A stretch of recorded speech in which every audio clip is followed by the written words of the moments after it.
Assalamualaikum warahmatullahi wabarakatuh. Berjumpa lagi dalam video pembelajaran matematika, pembelajaran jarak jauh SMP kelas 8 semester genap. Ya, bersama saya Fenty Octavia.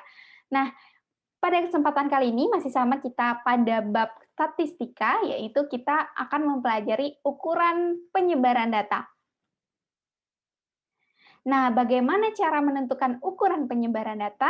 Nah, ketika membagikan hasil ulangan harian, mungkin kalian sering mendengar guru kalian itu berkata, nilai ulangan kalian antara 65 hingga 95. Nah, atau seperti ini, banyak dari kalian yang memperoleh nilai di atas KKM. Nah, menurut kalian, apa sih yang dimaksud dari pernyataan pertama? Maksudnya itu adalah nilai ulangan paling rendah adalah 65 dan nilai yang paling tinggi adalah 95. Nah, selisih keduanya itu dinamakan jangkauan. Nah, jangkauan itu adalah salah satu ukuran penyebaran data. Selain jangkauan, terdapat juga kuartil. Lalu, apa itu kuartil? Nah, mari kita perhatikan kembali tabel usia presiden dan wakil presiden saat pertama kali menjabat. Nah, kalian bisa membagi usia presiden dan wakil presiden menjadi 4 kelompok. Nah, caranya seperti apa? Nah, kalian bisa dengan mudah membaginya dengan menggunakan plot atau diagram plot gitu ya. Nah, mari sama-sama kita perhatikan tabel usia presiden dan wakil presiden ketika pertama kali dilantik ya. Nah, di sini saya menyajikannya dalam bentuk yang berbeda, bukan dalam bentuk tabel yang seperti biasanya. Nah, namun di sini saya menggunakan plot ya, diagram plot. Nah, plot itu yang seperti apa ya? Yang titik-titik ini namanya plot gitu ya.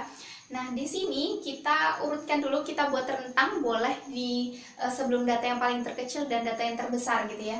Nah, di sini saya menggunakan rentang dari 42 sampai 70 gitu ya. Nah, di sini kita lihat dulu data yang terkecil dan data yang terbesar atau usia yang paling muda dan usia yang paling tua daripada presiden dan wakil presiden pertama kali dilantik itu umurnya berapa. Oke, yang pertama di sini ada 43 ya. Nah, jelas di sini yang paling kecil atau data yang paling kecil itu adalah sama dengan 43 gitu ya. Nah, di sini sedangkan data yang terbesar tentunya kita tahu ada di umur 67 gitu ya. Berarti usia yang paling tua gitu ya, yang dilantik menjadi presiden atau wakil presiden itu ada di umur 67 tahun. Nah, selanjutnya bagaimana cara kita menentukan gitu ya atau membagi data-data ini gitu ya sehingga berbentuklah garis-garis seperti ini. Nah, yang pertama kita bagi dua data tersebut ya. Bagi dua itu tandanya apa? Kita mencari nilai tengah ya. Nilai tengah dari data tersebut apa namanya? Median. Ya, benar. Nah, median dalam jangkauan data itu disebut atau dalam sebaran data gitu ya, disebut dengan kuartil kedua gitu ya. Jadi kita membaginya dulu sama besar gitu ya, sama banyaknya antara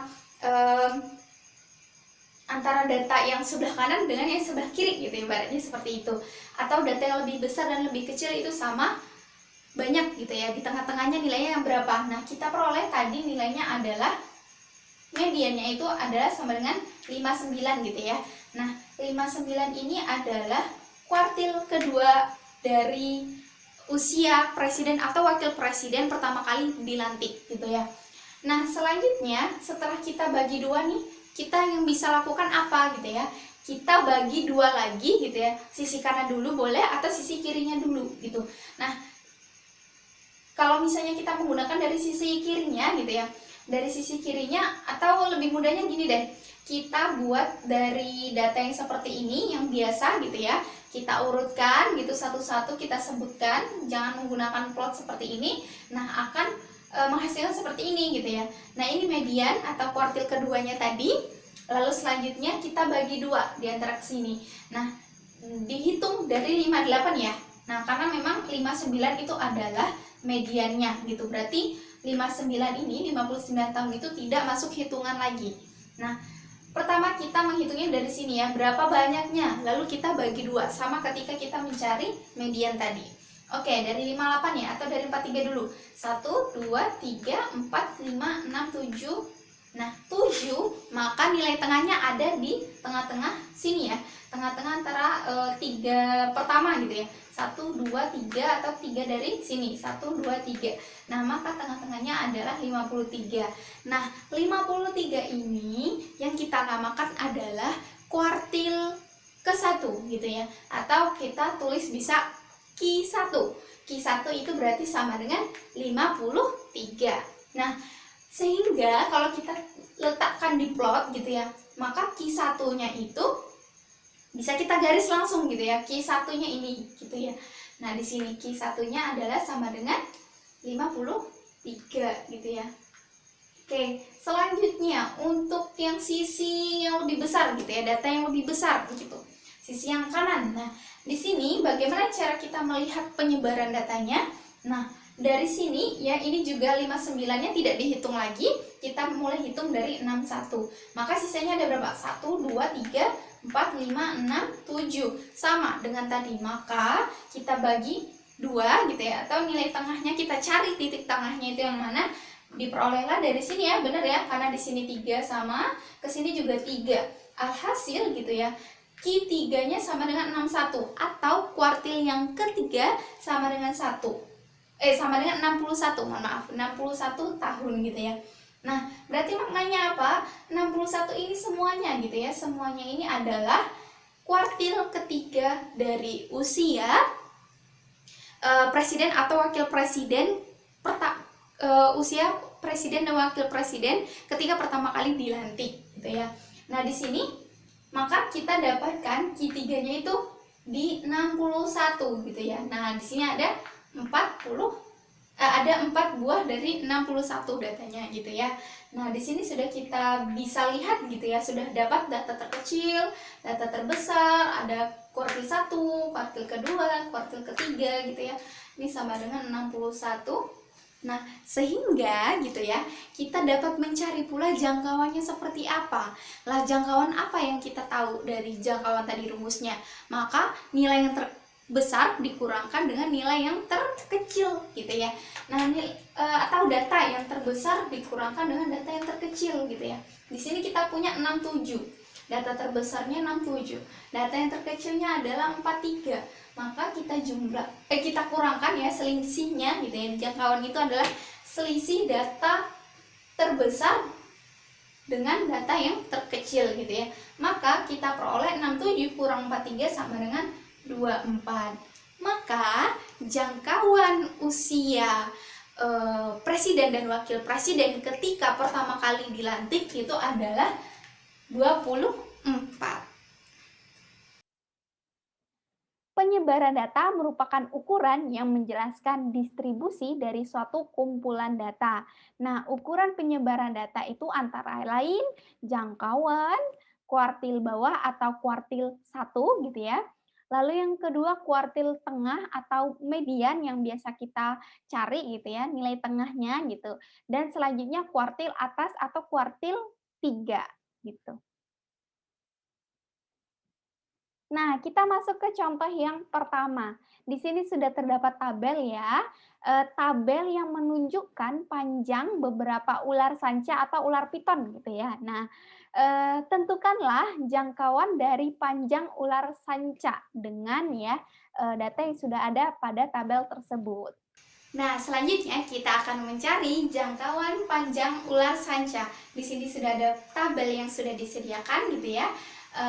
Panjang beberapa ular sanca yang dihitung dalam panjangnya itu satuannya kaki gitu ya, berapa kaki panjangnya. Dan di sini sudah ada berbagai macam data gitu ya. Nah, bagaimana cara kita menghitung jangkauan? Ingat rumus dari jangkauan itu dari nilai yang terbesar dikurangkan dengan nilai yang terkecil. Nah, kita urutkan dulu ya dari data yang sudah ada gitu. Kita urutkan dari yang terkecil hingga yang terbesar. Maka kita peroleh gitu ya, ini adalah nilai yang terkecil dan 18,5 adalah nilai yang paling besar. Maka jangkauannya itu adalah jangkauannya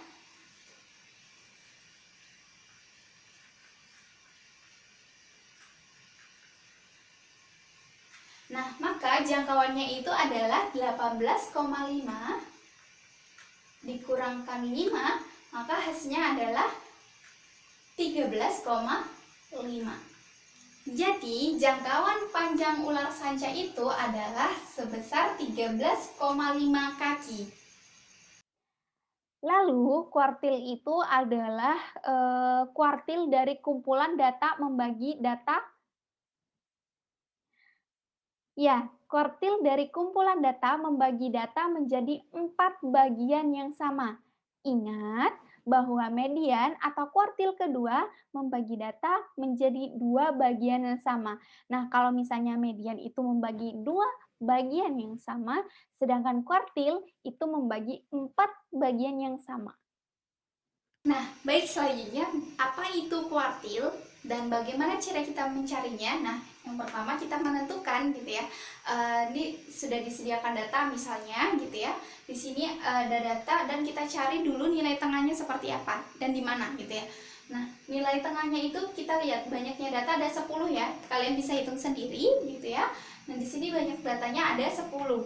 Nah, dari 10 itu berarti tengah-tengahnya sekitar ada di sini ya, antara 29 dan 30. Maka di antaranya ini ada yang dinamakan adalah mediannya ya.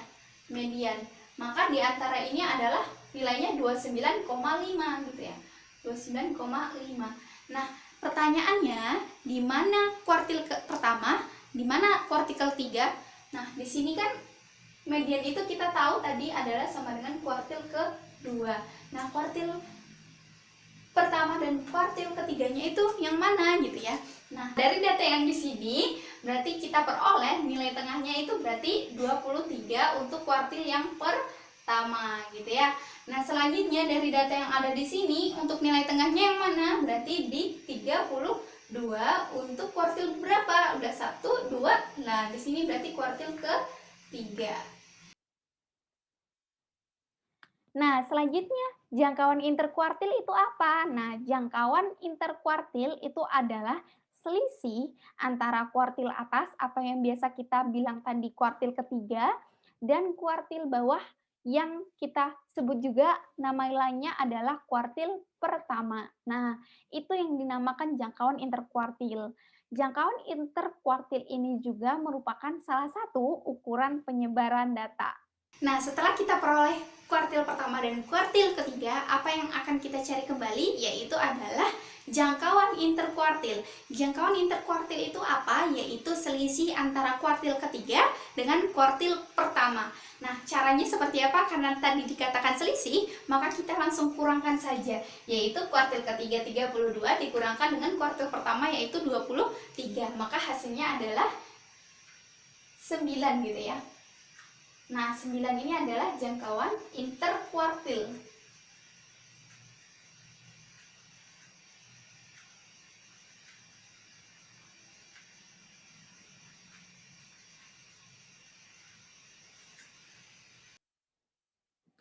Lalu contoh yang kedua. Nah, dari contoh yang kedua ini kita bisa ngambil contoh gitu ya, plot yang menunjukkan kecepatan 12 mobil balap. Tentukan jangkauan interkuartil dari data yang diberikan. Baik, selanjutnya berikut merupakan plot dari kecepatan 12 mobil balap dalam hitungan kilometer per jam gitu ya. Nah, di sini sudah dijabarkan dalam bentuk plot maupun dalam bentuk data yang biasa. Karena kita tahu 12 mobil balap, maka banyaknya data itu sebanyak 12. Nah, cara kita mencari jangkauan interkuartilnya seperti apa? Yang pertama tadi tentunya kita mencari mediannya yang mana gitu ya. Nah, karena datanya 12, maka yang tengah-tengahnya adalah sekitar di sini ya 245 dan 250. Nah, maka mediannya itu di sini kita peroleh apa? Kita bagi 2 gitu ya. Di sini. Nah, 245 ditambah 250 bagi 2. Maka hasilnya sama dengan berapa? 247,5 gitu ya.